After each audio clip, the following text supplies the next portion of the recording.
हरे कृष्णा। राधे राधे।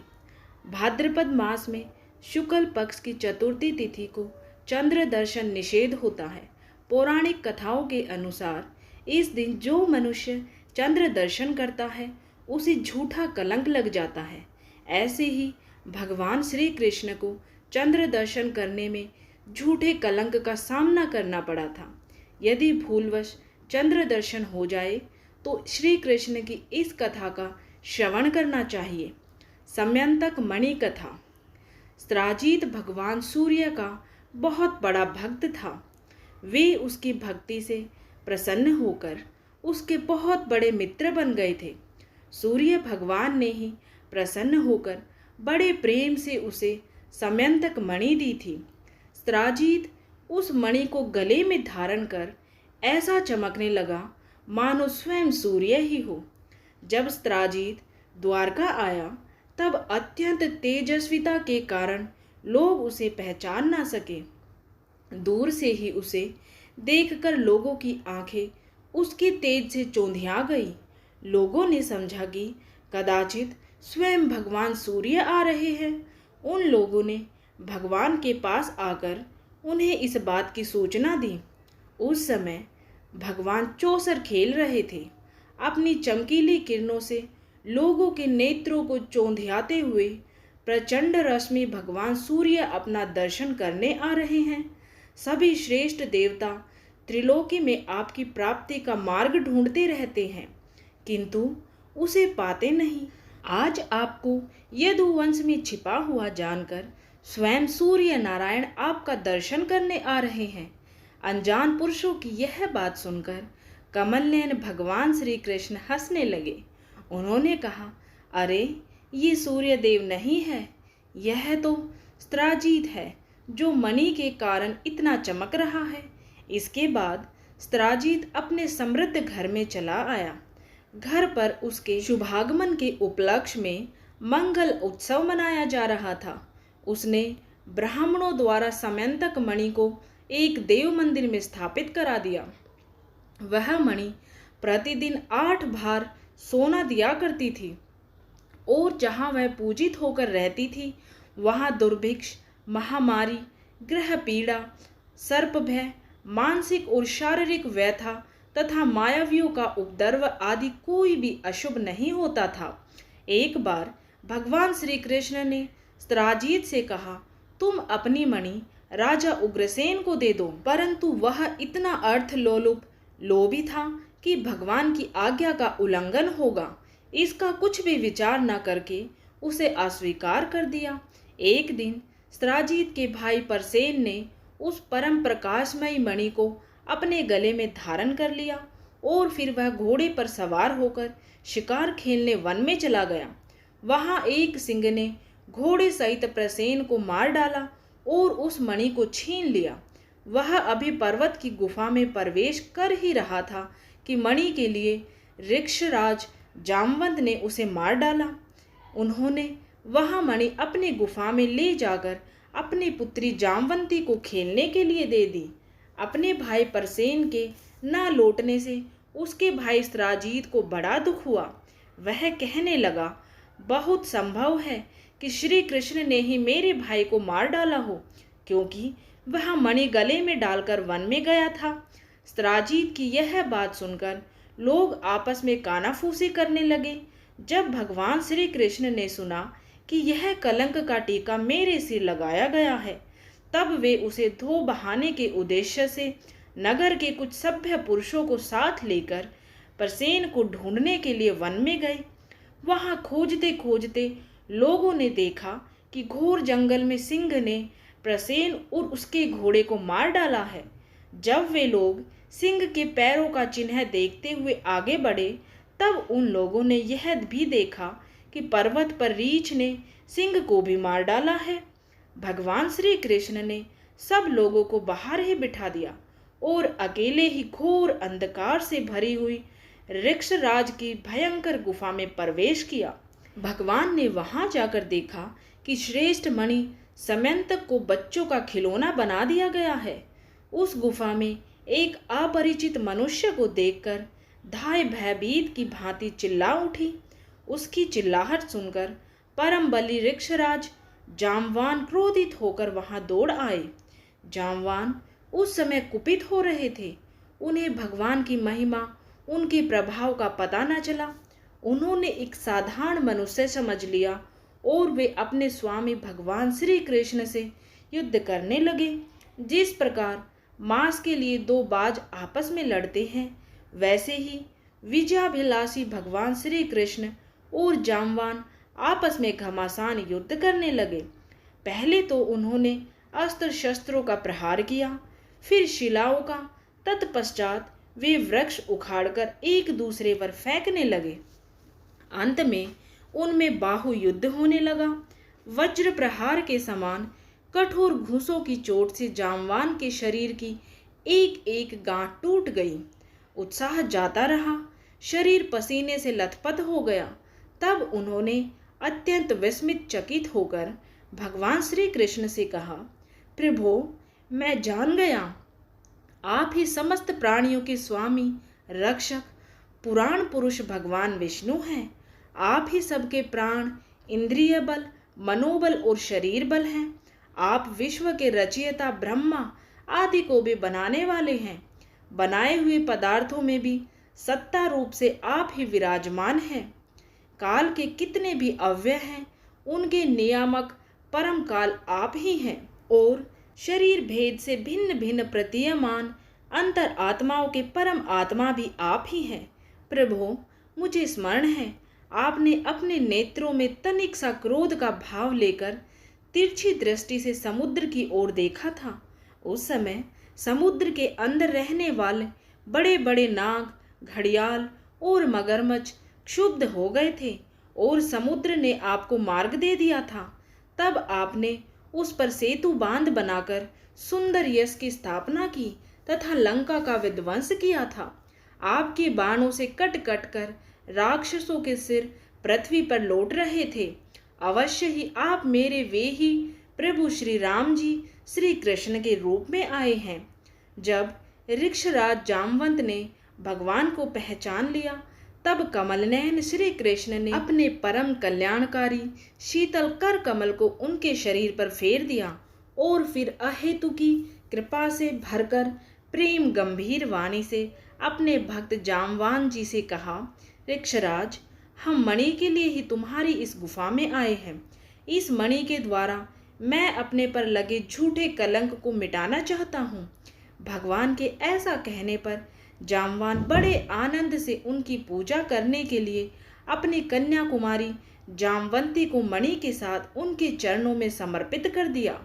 भगवान श्री कृष्ण जिन लोगों को गुफा के बाहर छोड़ गए थे, उन्होंने 12 दिन तक उनकी प्रतीक्षा की, परंतु जब उन्होंने देखा कि अब तक वे गुफा से नहीं निकले, तब वे अत्यंत दुखी होकर द्वारका लौट गए। वहां जब माता देवकी, रुक्मिणी, वसुदेव जी तथा अन्य संबंधियों और कुटुंबियों को यह मालूम हुआ कि श्री कृष्ण भगवान गुफा से नहीं निकले, तब उन्हें बड़ा शोक हुआ। सभी द्वारकावासी अत्यंत दुखित होकर स्त्राजीत को भला बुरा कहने लगे और भगवान श्री कृष्ण की प्राप्ति के लिए महामाया दुग्धदेवी की शरण गए। उनकी उपासना करने लगे। उनकी उपासना से दुग्धदेवी प्रसन्न हुई और उन्होंने आशीर्वाद दिया। उसी समय उनके बीच में मणि और अपनी नववधू जामवंती के साथ सफल मनोरथ होकर भगवान श्री कृष्ण सबको प्रसन्न करते हुए प्रकट हो गए। सभी द्वारकावासी भगवान श्री कृष्ण को पत्नी के साथ और गले में मणि धारण किए हुए देखकर परमानंद में मग्न हो गए, मानो कोई मरकर लौट आया हो। तदंतर भगवान ने स्त्राजीत को राजसभा में महाराज उग्रसेन के पास बुलवाया और जिस प्रकार मणि प्राप्त हुई थी वह सब कथा सुनाकर उन्होंने वह मणि स्त्राजीत को सौंप दी। स्त्राजीत अत्यंत लज्जित हो गया। मणि तो उसने ले ली, परंतु उसका मुंह नीचे की ओर लटक गया। अपने अपराध पर उसे बड़ा पश्चाताप हो रहा था। किसी प्रकार वह अपने घर पहुंचा। उसके मन की आंखों के सामने निरंतर अपना अपराध नाचता रहा। बलवान के साथ विरोध करने के कारण वह भयभीत भी हो गया था। अब वह यही सोचता रहता कि मैं अपने अपराध का प्रायश्चित कैसे करूं? मुझ पर भगवान श्री कृष्ण कैसे प्रसन्न हो? मैं ऐसा कौन सा काम करूं जिससे मेरा कल्याण हो और लोग मुझे कोसे नहीं? सचमुच में अदूरदर्शी शूद्र हूँ। धन के लोभ से मैं बड़ी मूढ़ता का काम कर बैठा। अब मैं रमणियों में रतन के समान अपनी कन्या सत्यभामा और वह सैमंतक मणि दोनों ही श्री कृष्ण को दे दूं। यह उपाय बहुत अच्छा है। इसी से मेरे अपराध का प्रायश्चित हो सकता है और कोई उपाय नहीं है। सराजीत ने अपनी विवेक बुद्धि से ऐसा निश्चय करके स्वयं ही इसके लिए उद्योग किया और अपनी कन्या तथा सैमंतक मणि दोनों ही ले जाकर श्री कृष्ण को अर्पण कर दी। सत्यभामा शील स्वभाव, सुंदरता, उदारता आदि सद्गुणों से संपन्न थी। बहुत से लोग चाहते थे कि सत्यभामा हमें मिले और उन लोगों ने उन्हें मांगा भी था, परंतु अब भगवान श्री कृष्ण ने विधि पूर्वक उनका पानी ग्रहण किया। भगवान श्री कृष्ण ने सराजीत से कहा, हम सैमंतक मणि ना लेंगे। आप सूर्य भगवान के भक्त हैं, इसलिए वह आपके ही पास रहे। हम तो केवल उसके फल के अर्थात उससे निकले हुए सोने के अधिकारी हैं, वही आप हमें दे दिया करें। भगवान श्री कृष्ण को इस बात का पता था कि लाक्षागृह की आग से पांडवों का बाल भी बाका न हुआ है। तथापि जब उन्होंने सुना कि कुंती और पांडव जल मरे, तब उस समय का कुल परंपरोचित व्यवहार करने के लिए वे बलराम जी के साथ हस्तिनापुर गए। वहां जाकर भीष्म पितामह, कृपाचार्य, विदुर, गांधारी और द्रोणाचार्य से मिलकर उनके साथ संवेदना सहानुभूति प्रकट की और उन लोगों से कहने लगे, हाय हाय, यह तो बड़े दुख की बात हुई। भगवान श्री कृष्ण के हस्तिनापुर चले जाने से द्वारका में अक्रूर और कृतवर्मा को अवसर मिल गया। उन लोगों ने सतधनवा से आकर कहा, तुम सराजीत से मणि क्यों नहीं छीन लेते? सराजीत ने अपनी श्रेष्ठ कन्या का विवाह हमसे करने का वचन दिया था और अब उसने हम लोगों का तिरस्कार करके उसे श्री कृष्ण के साथ ब्याह दिया है। अब सराजीत भी अपने भाई परसेन की तरह क्यों न यमपुरी में जाए? शतधनवा पापी था और अब तो उसकी मृत्यु भी उसके सिर पर नाच रही थी। अक्रूर और कृतवर्मा इस प्रकार बहकाने पर शतधनवा उनकी बातों में आ गया और उस महादुष्ट ने लोभवश सोए हुए सराजीत को मार डाला। इस समय स्त्रियां अनाथ के समान रोने चिल्लाने लगी, परंतु शतधनवा ने उनकी ओर तनिक भी ध्यान न दिया। जैसे कसाई पशुओं की हत्या कर डालता है, वैसे ही वह सराजीत को मारकर और मणि लेकर वहां से चंपत हो गया। सत्यभामा जी को यह देखकर कि मेरे पिता मार डाले गए हैं, बड़ा शोक हुआ और वे हाय पिताजी, हाय पिताजी, मैं मारी गई, इस प्रकार पुकार पुकार कर विलाप करने लगी।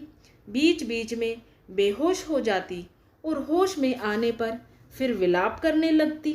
इसके बाद उन्होंने अपने पिता के शव को तेल के कढ़ाई में रखवा दिया और आप हस्तिनापुर गई।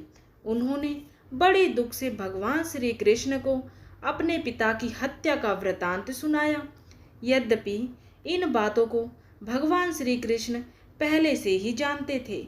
सर्वशक्तिमान भगवान श्री कृष्ण और बलराम जी ने सब सुनकर मनुष्यों की सी लीला करते हुए अपनी आंखों में आंसू भर लिए और विलाप करने लगे कि अहो, हम लोगों पर तो बहुत बड़ी विपत्ति आ पड़ी। इसके बाद भगवान श्री कृष्ण सत्यभामा जी और बलराम जी के साथ हस्तिनापुर से द्वारका लौट आए और शतधनवा मारने तथा उससे मणि छीनने का उद्योग करने लगे।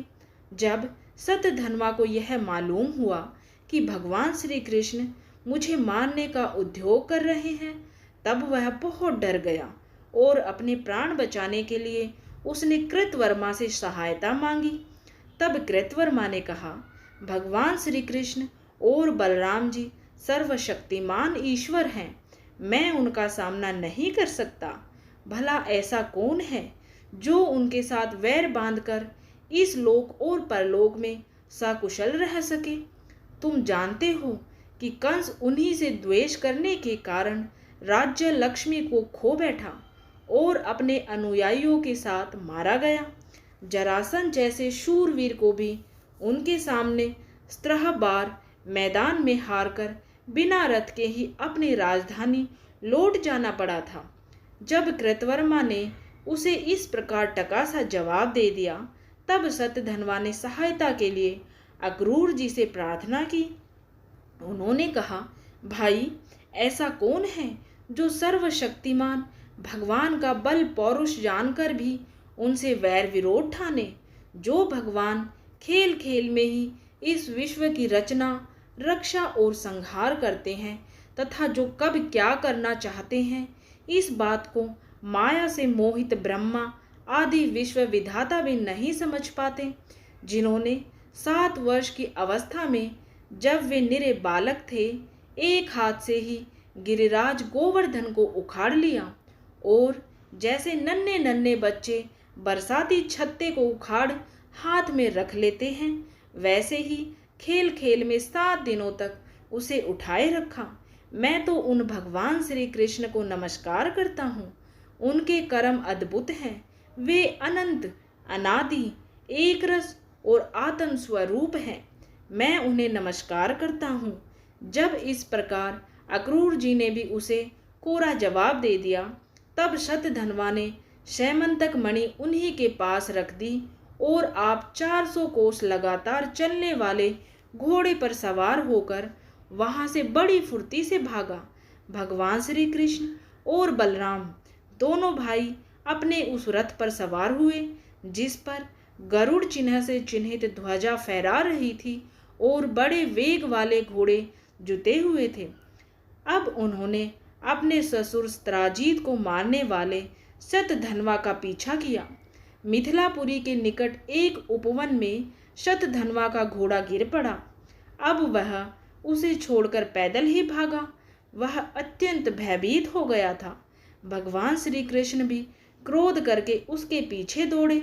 शतधन्वा पैदल ही भाग रहा था, इसलिए भगवान ने पैदल ही दौड़कर अपने तीक्ष्ण धार वाले चक्र से उसका सिर उतार लिया और उसके वस्त्रों में शैमंतक मणि को ढूंढा, परंतु जब मणि नहीं मिली तब भगवान श्री कृष्ण ने बड़े भाई बलराम जी के पास आकर कहा, हमने शतधन्वा को व्यर्थ ही मारा, क्योंकि उसके पास शैमंतक मणि तो है ही नहीं। बलराम जी ने कहा, इसमें संदेह नहीं है कि शतधन्वा ने शैमंतक मणि को किसी न किसी के पास रख दिया है। अब तुम द्वारका जाओ और उसका पता लगाओ। मैं विदेह राज से मिलना चाहता हूँ, क्योंकि वे मेरे बहुत ही प्रिय मित्र हैं।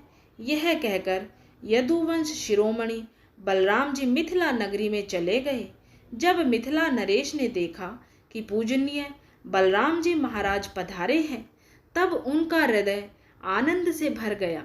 उन्होंने झटपट अपने आसन से उठकर अनेक सामग्रियों से उनकी पूजा की। इसके बाद भगवान बलराम जी कई वर्षों तक मिथिलापुरी में ही रहे। महात्मा जनक ने बड़े प्रेम और सम्मान से उन्हें रखा। इसके बाद समय पर धृतराष्ट्र के पुत्र दुर्योधन ने बलराम जी से गदा युद्ध की शिक्षा ग्रहण की। अपनी प्रिय सत्यभामा का प्रिय कार्य करके भगवान श्री कृष्ण द्वारका लौट आए और उनको यह समाचार सुना दिया कि शतधन्वा को मार डाला गया, परंतु शैमंतक मणि उसके पास न मिली। इसके बाद उन्होंने भाई बंधुओं के साथ अपने ससुर स्त्राजीत की वे सब औधर्व देही क्रियाएं करवाई जिनसे मृतक प्राणी का परलोक सुधरता है। अक्रूर और कृतवर्मा ने शतधन्वा को स्त्राजीत के वध के लिए उत्तेजित किया था। इसलिए जब उन्होंने सुना कि भगवान श्री कृष्ण ने शतधन्वा को मार डाला है, तब वे अत्यंत भयभीत होकर द्वारका से भाग खड़े हुए। कुछ लोग ऐसा मानते हैं कि अक्रूर के द्वारका से चले जाने पर द्वारका वासियों को बहुत प्रकार के अनिष्टों और अरिष्टों का सामना करना पड़ा। परंतु जो लोग ऐसा कहते हैं वे पहले कही हुई बातों को भूल जाते हैं। भला यह भी कभी संभव है कि जिन भगवान श्री कृष्ण में समस्त ऋषि मुनि निवास करते हैं, उनके निवास स्थान द्वारका में उनके रहते कोई उपद्रव खड़ा हो जाए। उस समय नगर के बड़े बूढ़े लोगों ने कहा, एक बार काशी नरेश के राज्य में वर्षा नहीं हो रही थी, सूखा पड़ गया था। तब उन्होंने अपने राज्य में आए हुए अक्रूर के पिता को अपनी पुत्री गांधिनी ब्याह दी। तब उस प्रदेश में वर्षा हुई। अक्रूर भी उन्हीं के ही पुत्र हैं और इनका प्रभाव भी वैसा ही है। इसलिए जहाँ जहाँ अक्रूर रहते हैं वहाँ वहाँ खूब वर्षा होती है तथा किसी प्रकार का कष्ट और महामारी आदि उपद्रव नहीं होते। उन लोगों की बात सुनकर भगवान ने सोचा कि इस उपद्रव का यही कारण नहीं है।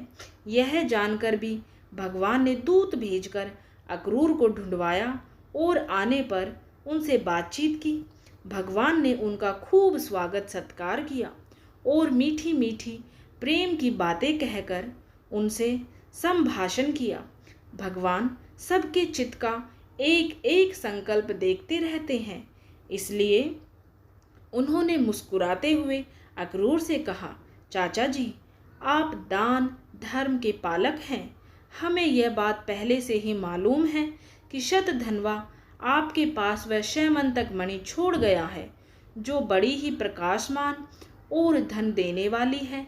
आप जानते ही हैं कि स्त्राजीत के कोई पुत्र नहीं है, इसलिए उनकी लड़की के लड़के उनके नाती ही उन्हें तिलांजलि और पिंडदान करेंगे, उनका ऋण चुकाएंगे और जो कुछ बचा रह जाएगा उसके उत्तराधिकारी होंगे। इस प्रकार शास्त्रीय दृष्टि से यद्यपि शैमंतक मणि हमारे पुत्रों को ही मिलनी चाहिए, तथापि वह मणि आपके ही पास रहे, क्योंकि आप बड़े व्रतनिष्ठ और पवित्र आत्मा हैं तथा दूसरों के लिए उस मणि को रखना अत्यंत कठिन भी है।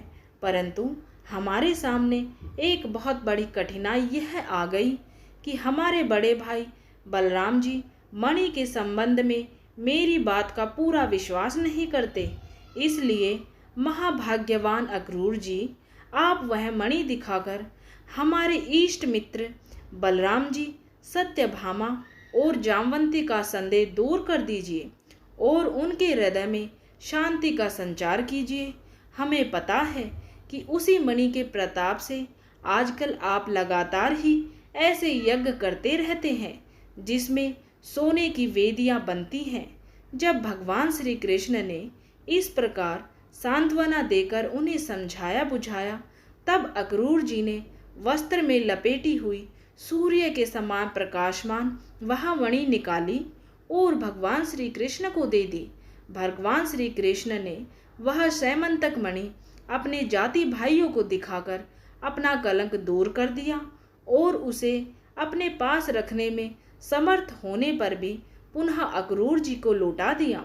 सर्वशक्तिमान सर्वव्यापक भगवान श्री कृष्ण के पराक्रम से परिपूर्ण यह आख्यान समस्त पापों, अपराधों और कलंकों का मार्जन करने वाला है तथा परम मंगलमय है।